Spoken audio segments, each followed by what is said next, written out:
Amen. Purihin po ang Diyos at isang magandang gabi, isang magandang umaga at mapagpalang umaga sa ating lahat. Pwede po bang palakpakan natin ang ating Panginoon? Tunay nga ang dumalo sa ganitong uri ng gawain ay isang pribilehiyo at malaking pagpapala sa lahat. At sa ating scripture reading ngayong umaga, tayo po ay pangungunahan ni Sister Cora. At sa ating opening prayer, tayo po ay pangungunahan ng ating kapatid na si Hazel Romero. At sa ating mga panambahang awit, tayo po ay pangungunahan ng ating praise band. So, tinatawagan ko na po ang ating kapatid na si Sister Cora para sa ating scripture reading. Sa Hebreo 10, verses 24 to 25. At pangungunahan ko po kayo sa pagbasa. And let us consider one another to provoke unto love and to good works, not forsaking the assembling of ourselves together as the manner of some, but exhorting, and so much the more as you see the day approaching. Palagi pong pinagpapala ng Diyos ang kanyang mga salita. Ama naming Diyos na makapangyarihan sa lahat, maraming salamat, Panginoon, sa umagang ito na pinagkaloob mo po sa bawat isa na isang malaking pagpapala, Panginoon, ng pagising namin ngayong umaga, Panginoon. Lord, maraming salamat po sa pribilehiyo na ipinagkaloob mo po sa bawat isa na naririto na makapakinig at makapagpuri sa iyo, Panginoon. Tinataas nga po namin sa iyo itong kabuuan ng gawain sa simula hanggang sa matapos, Panginoon. Sa pastor, Panginoon, na maghahayag ng iyong mga salita, anoint his lips, Panginoon, at sa aming mga makikinig, bigyan mo nga po kami ng puso na natatamnan ng iyong mga salita, Panginoon. Maraming salamat po, Lord God. I-bless mo nga po, Panginoon, ang mga kapatiran na naririto, maging ang mga kapatiran po naming mga nasa tahanan, Panginoon. At maraming salamat po. We're claiming the victory, Panginoon, and we're bringing you back all the praises and glory. In Christ's name we pray. Amen. Diyos, hallelujah.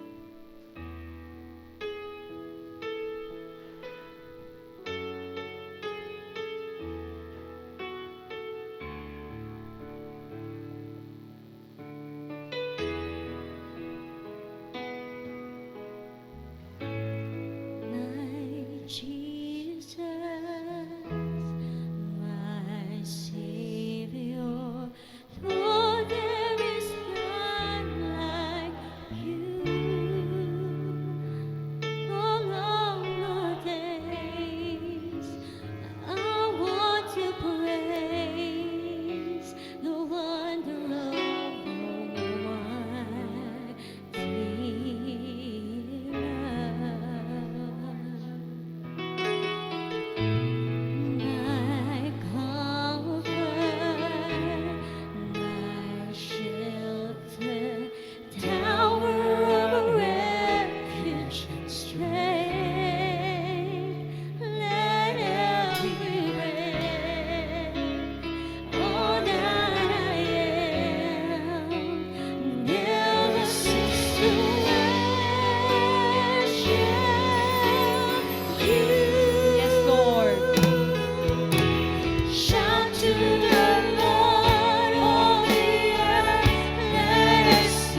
you all of my days. Lord, I want to praise the wonders of your mighty love.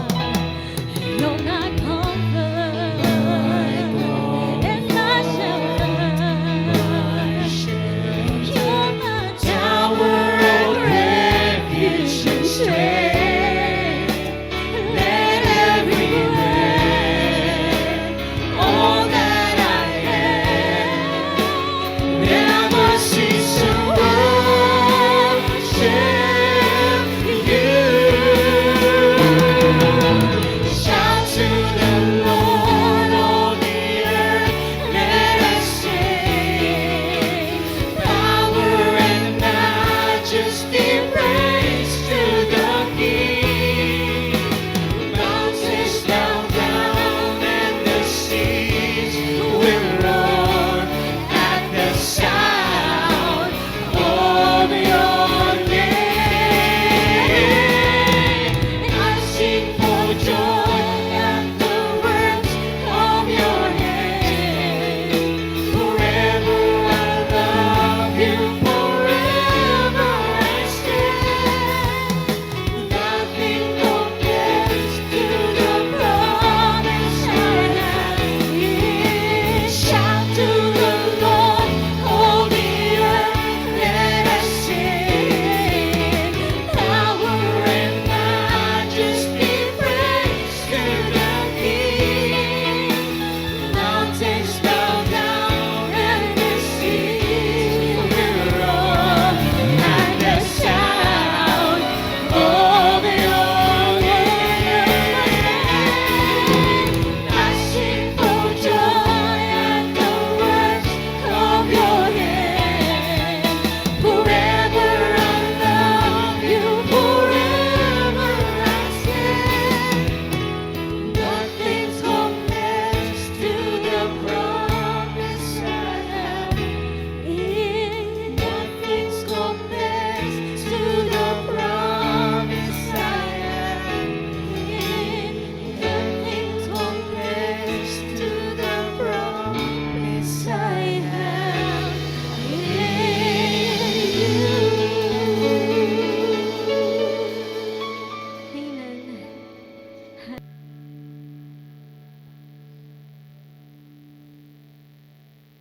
You were the words of beginning, one with God the Lord Most High. Your hidden glory in creation, now revealed in you are Christ. What a beautiful name it is. What a beautiful name it is. The name of Jesus Christ, my Lord. What a beautiful name it is. Nothing compares to this. What a beautiful name it is. The name of Jesus.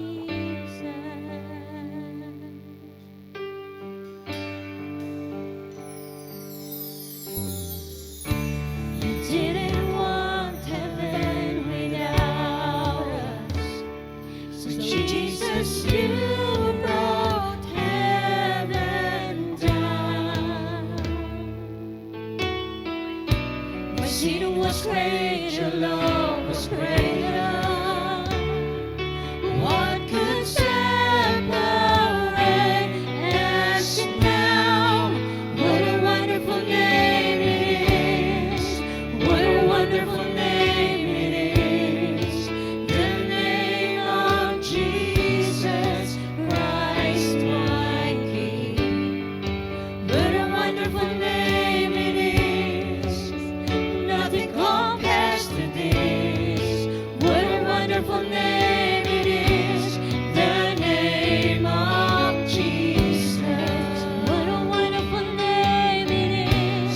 The name name of Jesus.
Yours is the glory, yours is the name above all names. What a powerful name it is, what a powerful name it is. The name of Jesus Christ my King. What a powerful name it is, nothing can stand against. What a powerful name it is, the name of Jesus. You have no rival, you have no equal, now and forever, God, that you reign. Yours is the kingdom, yours is the glory, yours is the name above all names. What a powerful name it is, what a powerful name it is. The name of Jesus Christ my King. What a powerful name it is, nothing can stand against. What a powerful name it is, the name of Jesus. What a powerful name it is, the name of Jesus. What a powerful name it is, the name of Jesus.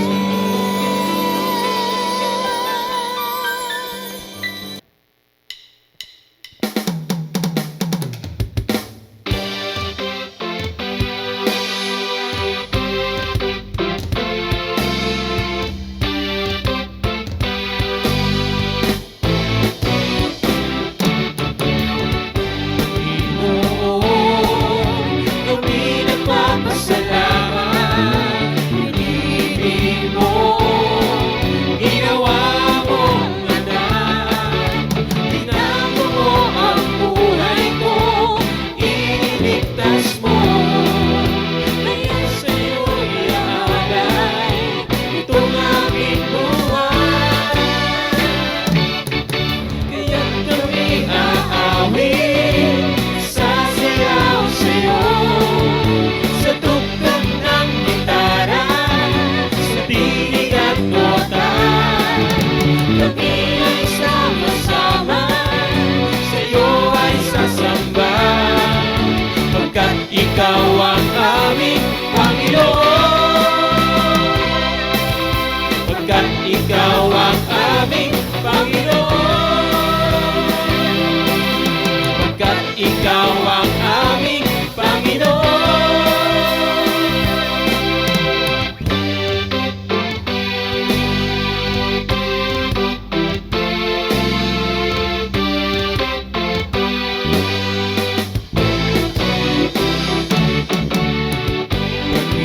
Panginoon, kami nagpapasalamat,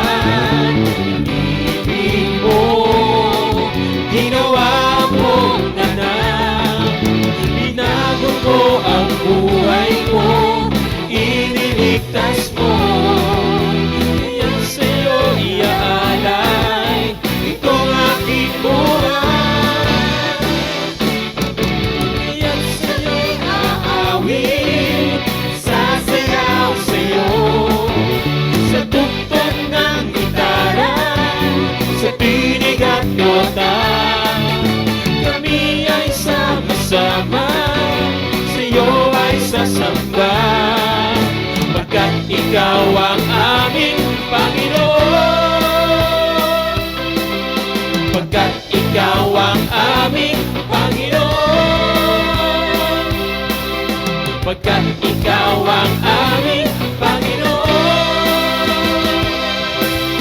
Kaya't kami aawit, sasayaw sa'yo, sa tugtog ng gitara, sa tinig at nota.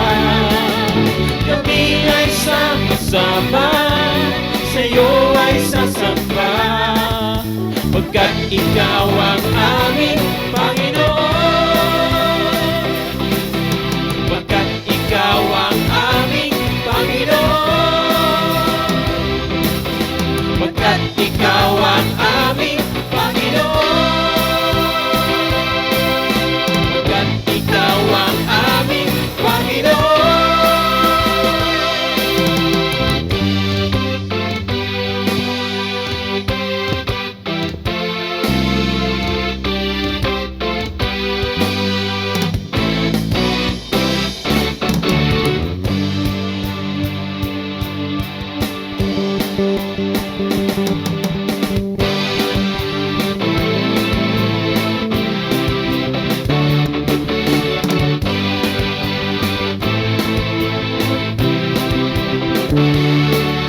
Sa piling mo'y may kagalakan, sa piling mo'y may kasaganaan, sa piling mo'y may kapayapaan, O Diyos, sa piling mo. Sa piling mo'y may kagalakan, sa piling mo'y may kasaganaan, sa piling mo'y may kapayapaan, O Diyos, sa piling mo. Ipunti mo, O Diyos, hindi ka nagbabago, kamang-kamang ang gawa mo ay nararanasan ko. Ipunti mo, O Diyos, hindi ka nagbabago, kamang-kamang ang gawa mo ay nararanasan ko.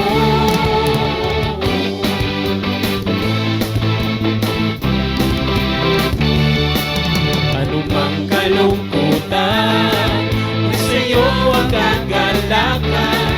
Anumang kakulangan, ikaw ang kasapatan.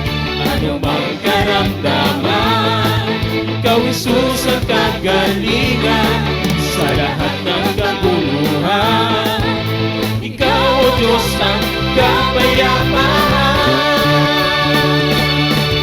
Ipunti mo, O Diyos, hindi ka nagbabago, kamang-kamang ang gawa mo ay nararanasan ko.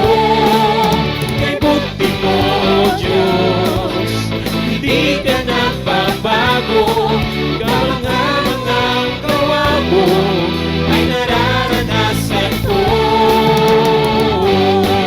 O Diyos, nararanasan ko. O Diyos, ang kabutihan mo. O Diyos, sa buhay kong ito.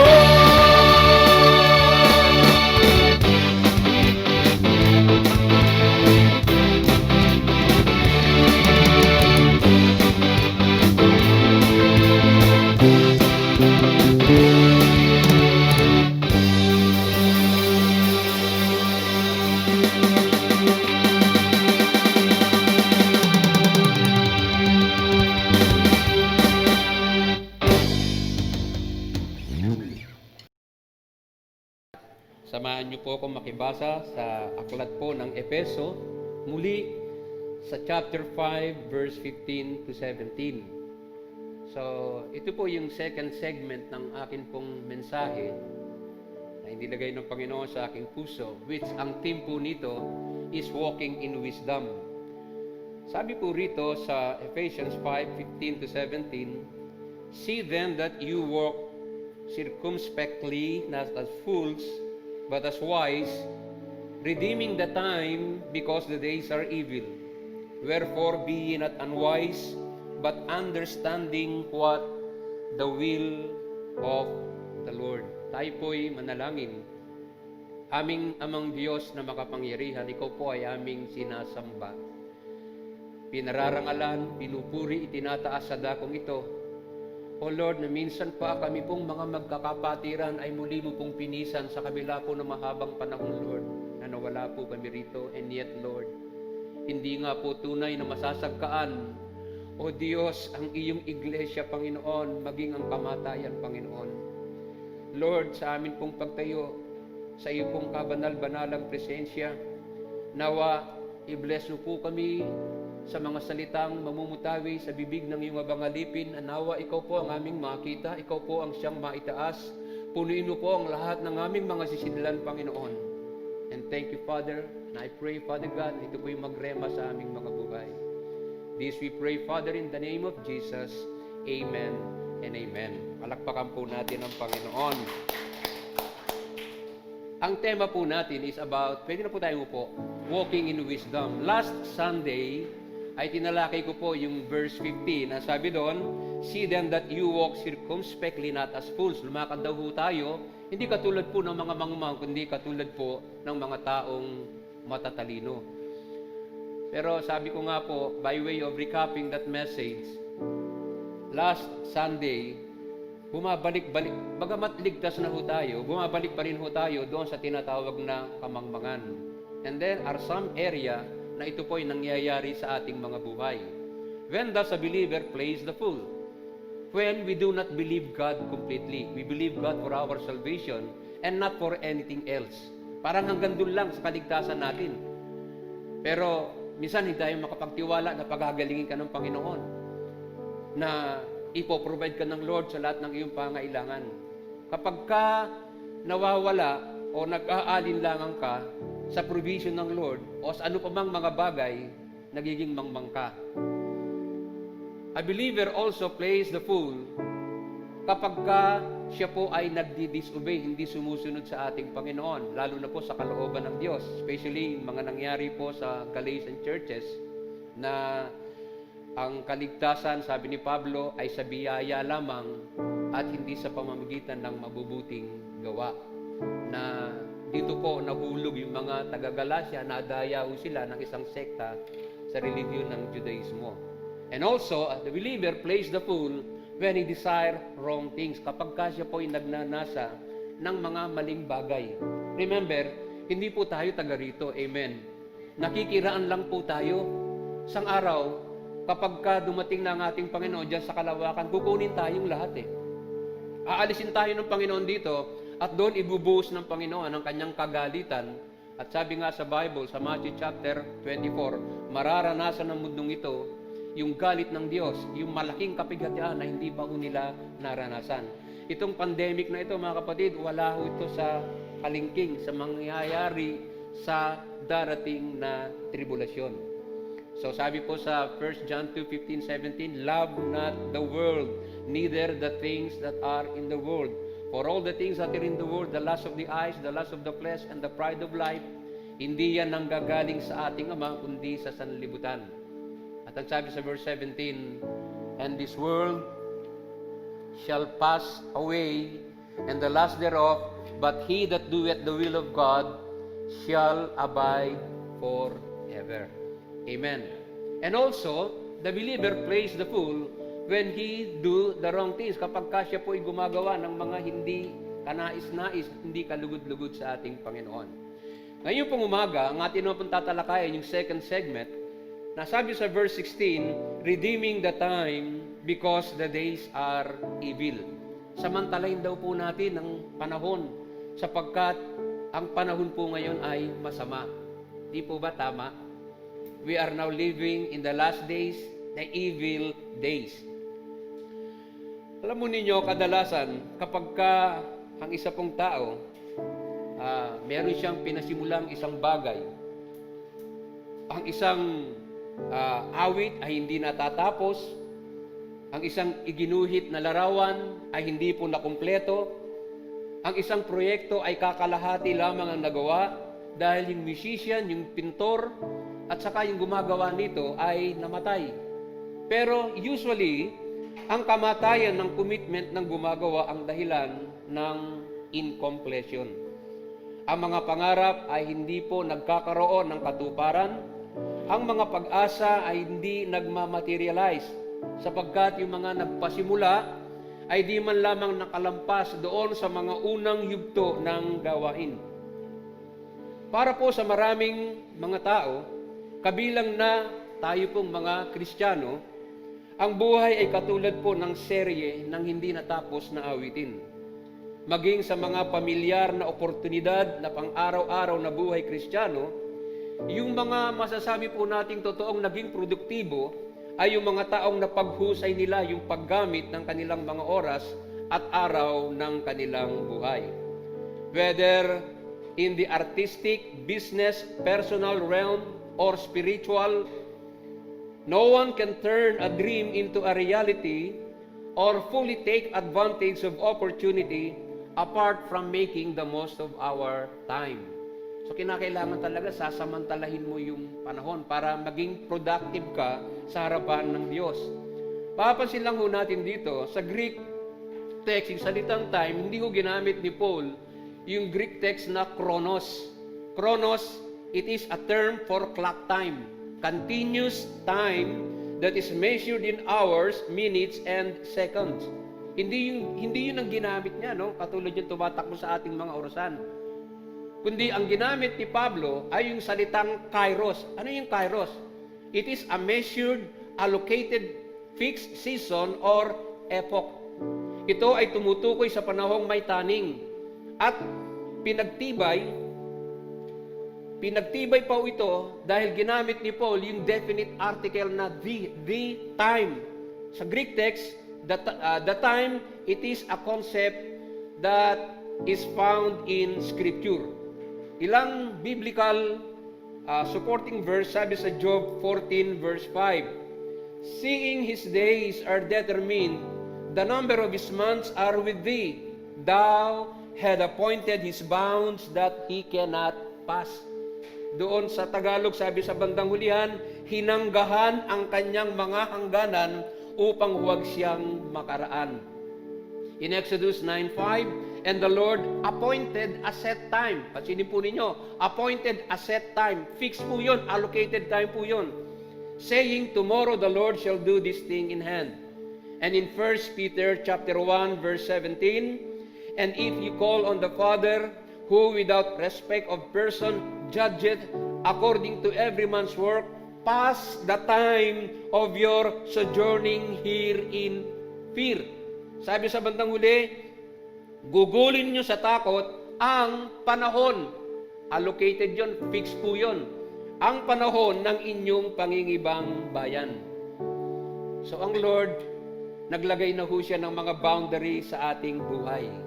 At yung opportunity po natin, mga kapatid, sa paglilingkod sa Kanya, nag-e-exist lang po yun sa pagitan po ng mga boundary inilagay ng ating Panginoon. And it is very significant that the Bible speak of such times as being shortened and not being lengthened. Napaka-significant po nun. Yung mga allocated time na ibinigay sa ating buhay, hindi ho masasabi na dinudugtungan ito. Pero ito po ay pinaiikli pa. Kapag nagpapartake ka ng communion na hindi ka worthy, iikli ang buhay mo. Hindi mo pa nararating yung boundary mo, pauuwiin ka na ng Panginoon. So, yun lang gusto po ipapansin sa inyo, no? It is being shortened but not being lengthened. Meaning, a person may die or lose an opportunity to continue after the end of his predetermined time. And having sovereignly bounded our lives with eternity, alam ho ng ating Panginoon yung simula at katapusan ng ating mga lakbayin dito po sa mundong ito.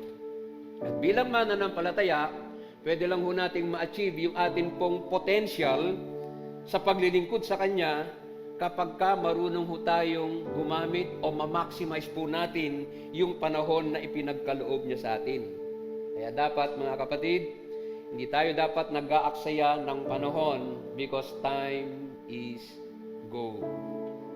The same is more true for the unbelievers. Kung ito po'y totoo sa ating mga mananampalataya, mas lalo hong totoo ito sa mga hindi mananampalataya. 2 Corinthians chapter 6 verse 2, sapagkat sinasabi niya, sa kaukulang panahon ay pinakinggan kita, sa araw ng pagliligtas, sinaklolohan kita, ngayon na ang panahong nararapat, ito na ang araw ng pagliligtas. Nakarinig na ho ba kayo ng mga tao kapag kasineran ho nyo ng Word of God, sabi na sa ibang panahon na lang, saka na lang, huwag muna ngayon kasi bata pa ako, gusto ko pang enjoyin ang buhay ko. Pagtanda ko na lang, nakakala ho nila, lagi ho silang merong opportunity o may panahon para harapin yung mga bagay na may kinalaman no, sa kanilang spiritual. Minsan na-share ko na po sa inyo ang isang ancient Greek statue. Statue po ng isang tao na idinipik ho, meron ng pakpak doon sa kanyang paa, sa kanyang ulo, sa harapan, merong isang malaking buhok, at pagdating mo sa likuran, ito po ay kalbo. Sa ilalim ng statue na yon, meron hong nakasulat, sabi doon, who made thee? Lysippus made me. What is thy name? My name is Opportunity. Why hast thou wings on thy feet, that I may fly swiftly? Why hast thou a great forelock, that men may seize me when I come? Why art thou bald in back, that when I am gone, no one can lay hold of me? Sipin po ninyo yung opportunity, ganun pala. Kapag dumating, dapat sunggaban mo na. Lalo na po sa kaligtasan, amen.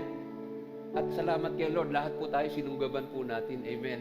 Kaya narito tayo ngayon. Opportunity to worship God, amen. Alam niyo, yung ibang mga kapatiran natin, dinidesire nila na makadalo sa ganito. Pero nasasagkaan pa rin sila. Pero sabi ko nga po mga kapatid, dapat di tayo natatakot. Kasi sa bandang huli, lumalabas na ngayon, ito po ay isang global agenda ng mga globalist, yung mag-create ng fear, i-lockdown ang ekonomiya para makontrol po nila yung buong daigdig. Di ba, sinare ko po sa inyo sa church sila Pastor John MacArthur.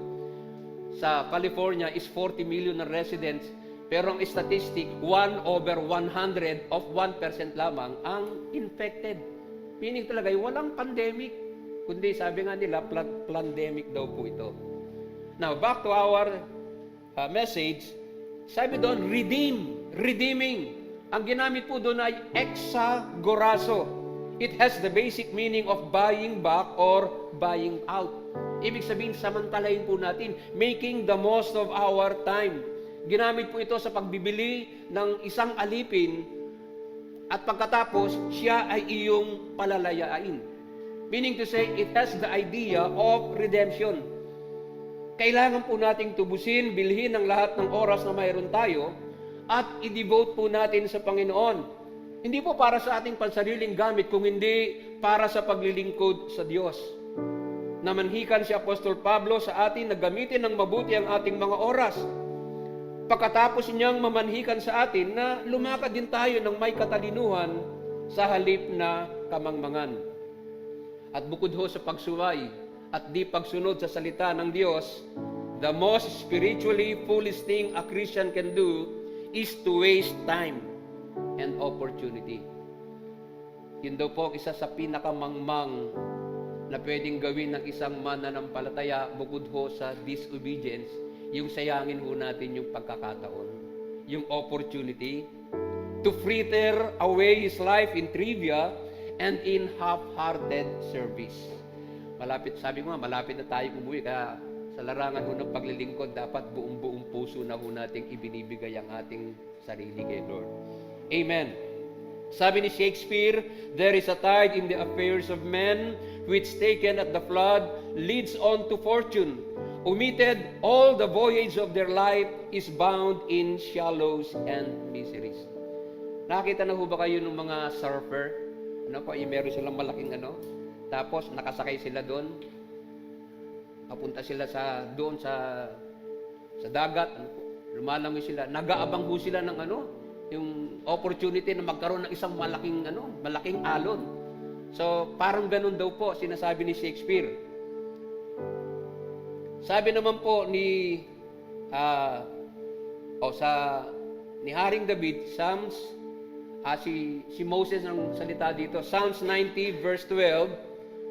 Ito ang sabi ni Moses, "So teach us to number our days that we may apply our hearts unto wisdom." Wika po niya, ituro mo sa amin ang pagbilang ng aming mga kaarawan upang kami ay mangagtamo sa amin ng pusong may karunungan. Our days, our opportunities to live for the Lord, ang bilisong dumaan yan mga kapatid. It passes so rapidly na hindi ho natin kayang i-afford na aksayahin ang panahon. Kaya dapat ini-evaluate ho natin lagi. Dapat sinusuri ho natin yung paggamit ng ating mga oras. Dapat matalinong paggamit. Sabi ni Napoleon Bonaparte, "There is in the midst of every great battle a 10 to 15 minute period that is the crucial point. Take that period and you win the battle. Lose it and you will be defeated." So, kapag tayo po ay lumalakad, mga kapatid, obediently doon sa makitid na daan ng ebanghelyo ng ating Panginoon, we should walk circumspectly, making the most of our time. Dapat initake natin full advantage yung bawat pagkakataon na ibinibigay sa atin ni Lord para siya mapaglingkuran. Amen.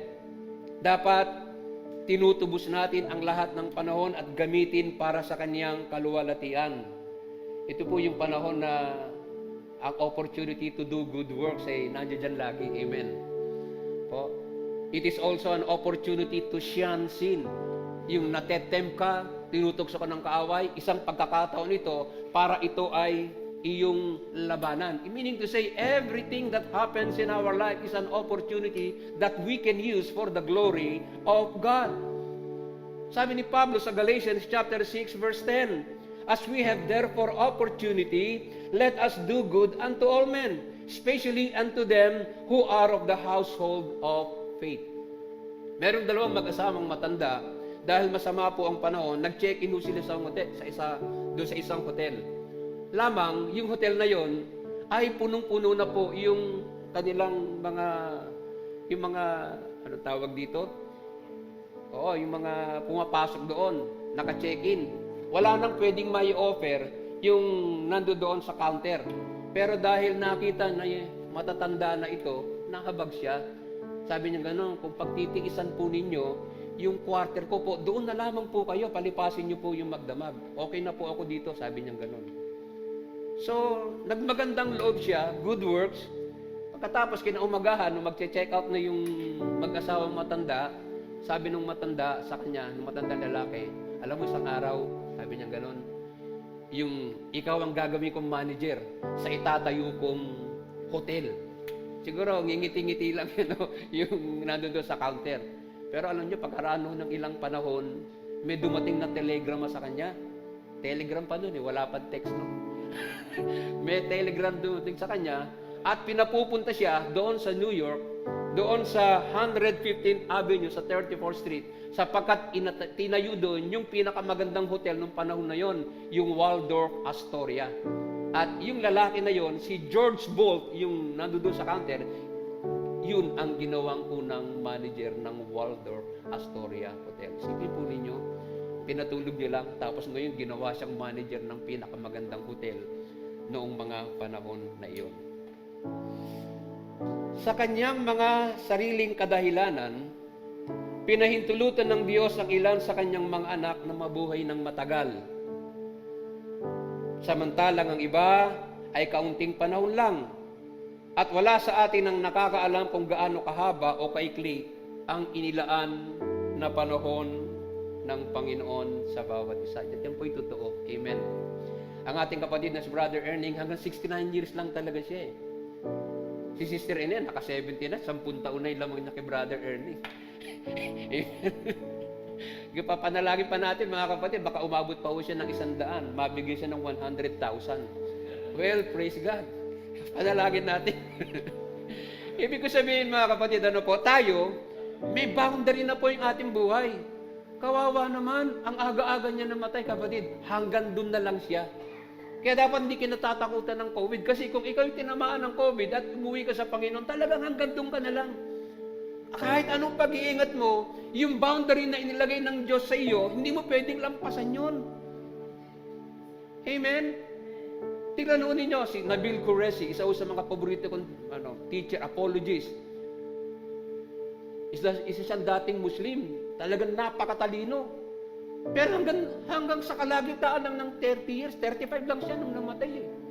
Nasa timo siya ni Ravi Zacharias. Si Dr. Ravi Zacharias, pagdating ng 75 years old, kinuha na rin siya ng Panginoon. Si Billy Graham, umabot siya ng 90 plus. May kanya-kanya talagang panahon. Po? So, ganun din po tayo mga kapatid. Amen. Sabi ng isang sumulat, killed time has no resurrection. Yun daw panahon na pinatay, ay wala raw pagkabuhay na maguli.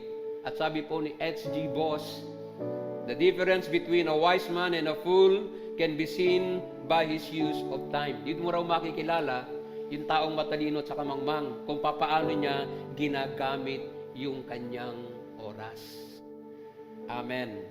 Si Philip Melanchthon, isa pong great 16th century reformer ho siya, may dala ho siyang ballpen at saka papel. Lagi ho niyang inire-record yung mga wasted time, yung mga naaksayang panahon na ginagawa niya sa bawat araw. Pagdating ng gabi, ikinukumpisal niya ho ito sa Panginoon, hinihingi ho niya ng tawad. And no wonder, this man of God was used by God mightily noong pong kanyang panahon. So, alam niya. At dito po sa Biblia, marami pong mga paalala at babala, biblically, para po doon sa mga taong iniisip nila na meron silang laging panahon. Si Noah at ang kanyang pamilya, nung sila po ay pumasok na doon sa arko at isinara ng Panginoon. Alam niyo kung sino po nagsara ng pintuan ng arko? Hindi naman yung mag-anak mismong ang ating Panginoon. Nung isinara po yon, the door of opportunity for any other person to be saved from the flood was gone. Nung isinara na, yung opportunity na maligtas, wala na. Hanggang dun na lang. Sipin po ninyo, 120 years of wasted opportunity for the people in his day to be saved. Sinayang lang ho ng mga tao. Si Haring Ahab, nung sinuway po niya ang Panginoon, dahil hindi niya pinatay yung isang napakasamang hari na inilaan ng Diyos sa kamatayan.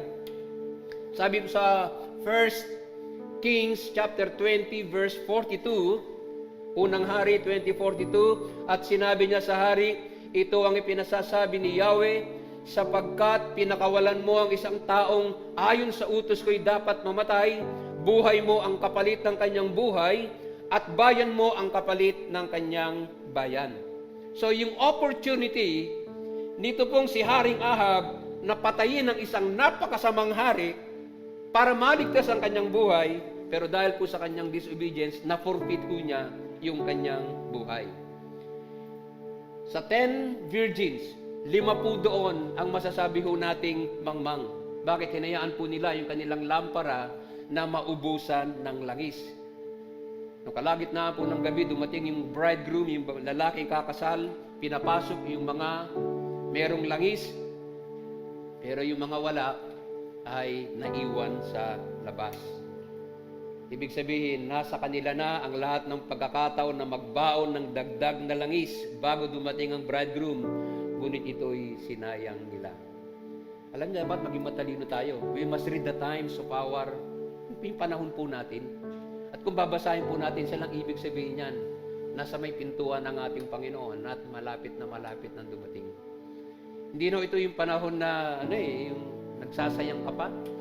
Dapat lahat dinidebut natin para kay Lord. John chapter 9 verse 4, kailangan gawin natin ang mga ipinagagawa ng nagsugo sa akin habang umaga pa. Malapit na ang gabi at wala nang makagagawa pagsapit niyon. So malapit na mga kapatid. Para po sa mga unbelieving Pharisees, yung mga hindi naniniwala kay Lord ng araw, John 8:21, sabi ni Jesus, muling sinabi ni Jesus sa kanila, ako'y aalis at hahanapin ninyo ako, ngunit hindi kayo makakapunta sa pupuntahan ko, mamamatay kayo nang hindi pa napapatawad ang inyong mga kasalanan.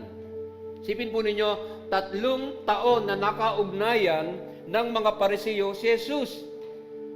3 years of opportunity for them to be saved. Pero ang lahat ng iyon ay naglaho dahil sa kanilang hindi pananampalataya. At pagkaraan ho ng maraming mga siglo, yung offering ng Diyos sa bansang Israel, dahil sa kakatanggi po nito, pagdating po ng ating Panginoong Jesucristo, namighati ang ating Panginoon. Sabi sa Matthew 23:37, Jerusalem, Jerusalem, pinapatay mo ang mga propeta at binabato mo ang mga isinugo sa iyo. Ilang ulit ko nang sinikap na kupkupin ang iyong mga anak, gaya ng pag-aaruga ng isang inahin sa kanyang mga sisiw, ngunit ayaw ninyo. At ang kalulungkot, mga kapatid, hanggang ngayon, hindi po nila kinikilala si Jesus. Pag binanggit mo ang pangalan ni Jesus sa isang Jewish home, parang sumpa po yun.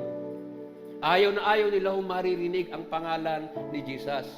And the most tragic example of a wasted opportunity is the life of Judas. Sipin po ninyo, nasa inner circle na ho siya. Meron siyang intimacy sa ating Panginoon. And yet, sinayang ho niya yun kapagkat ipinagkanulo niya si Jesus for 30 pieces of silver. Sayang. Sana yung pangalan niya nakasulat sana doon sa New Jerusalem. Meron akong napanood doon sa YouTube. Ano po? Inano nila yung ang ganda-ganda. Doon pa lang sa YouTube yon, mga kapatid. Ano po? Talagang ginto, katapos mga perlas yung mga... Wow, sabi ko, ito pala titirhan namin. At alam nyo, mga kapatid, kung gaano kalaki yung Jerusalem, magkakasya kaya tayo doon? Bigyan kayo ng para i-ano nyo sa isip nyo. Kung gaano kalaki. Ano ho yung pinakamataas na building sa buong mundo? Burj Khalifa yata, no? Ilang floor kaya yun? Sabihin na po natin, kung 1,000, sabihin na natin 1,000 floor, no? Tapos ang natin siguro ang bawat floor mga 10, sabihin natin na 10 feet, no? Tapos 1,000 floor. Alam mo ba ninyo kung ilang floor yung New Jerusalem? Sabi doon, 720,000 floors. Wow. It boggles the mind. Isa Burj Khalifa, pinakamataas na 1,000 lang.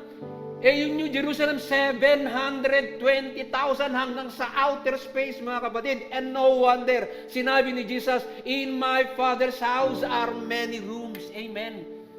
Sabi ko kanina kay Sister Beth, gusto mo magkatabi tayo? Ayoko, baka utusan mo ko. Sino? Gusto niyo ba yung barangay ng bayanan, magkakasama tayo, mga kapatid? Amen?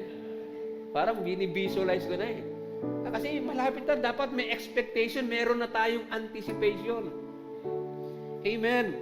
Sabi ni Peter, 1 Peter 1:17, walang itinatangi ang Diyos, pinapahalagan niya ang bawat isa ayon sa mga ginawa nito, at dahil tinatawag ninyo siyang Ama, igalang ninyo siya habang kayo'y nabubuhay. At bahagi ng ating paggalang ay ang hindi pag-aksaya sa mga pagkakataon, oportunidad, panahon na ibinibigay ng Diyos sa atin.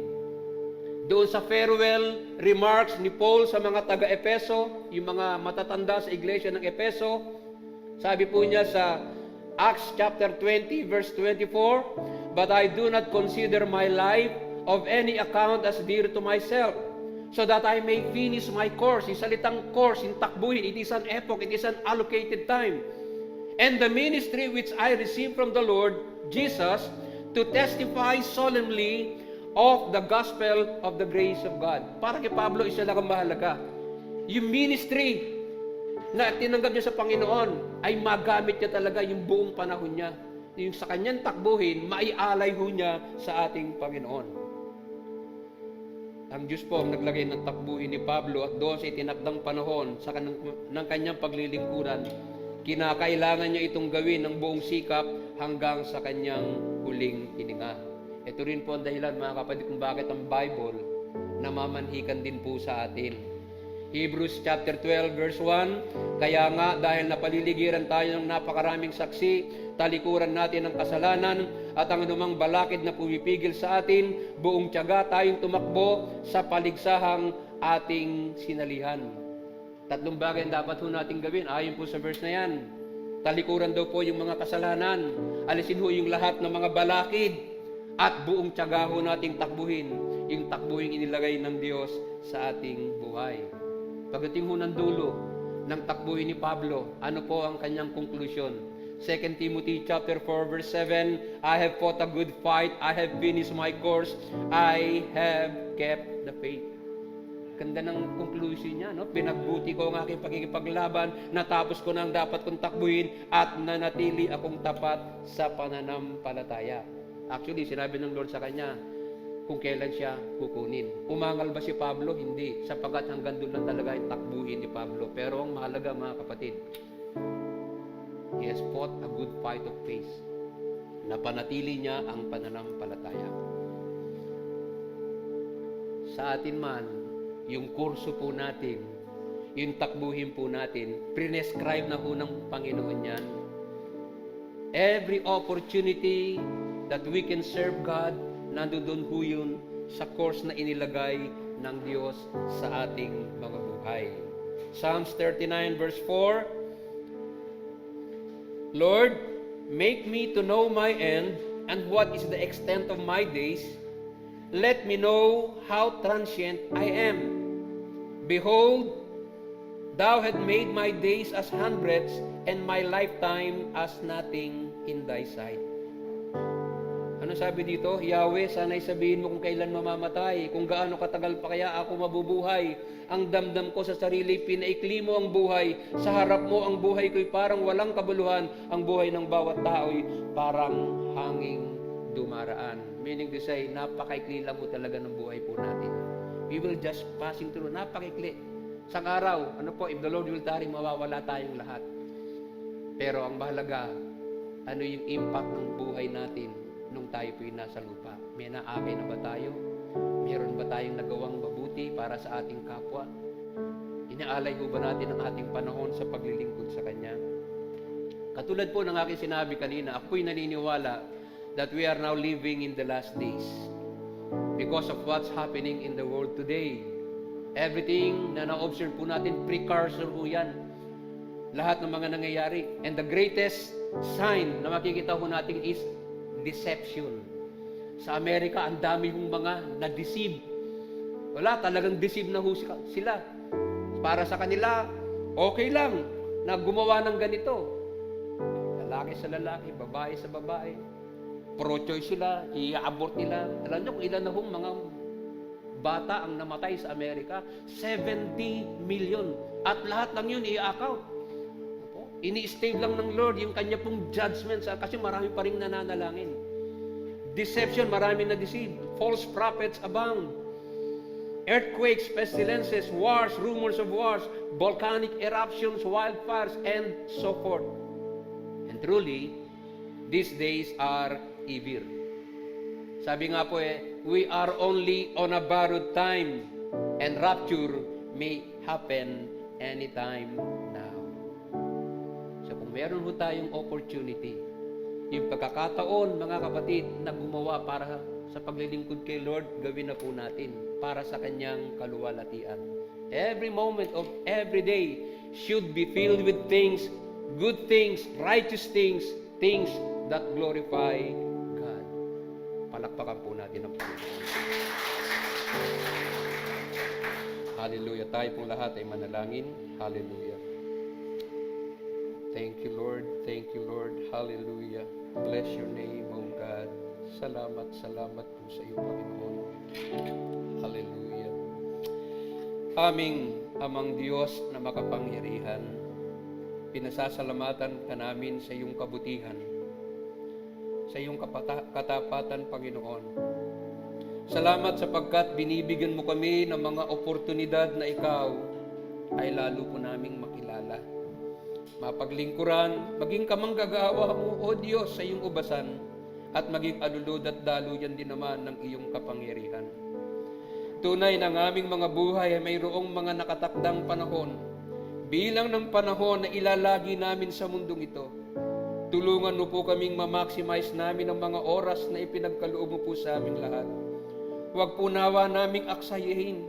Sa halip ay pahalagahan para po sa iyong kaluwalhatian, katulad din naman ng dalangin ni Moses. Dahil itong buhay namin maikli lang na panahon, itanim namin sa aming mga isip upang kami ay dumulong. Lord, we ascribe glory, honor, power, and praise in the name of Jesus. Everybody say amen.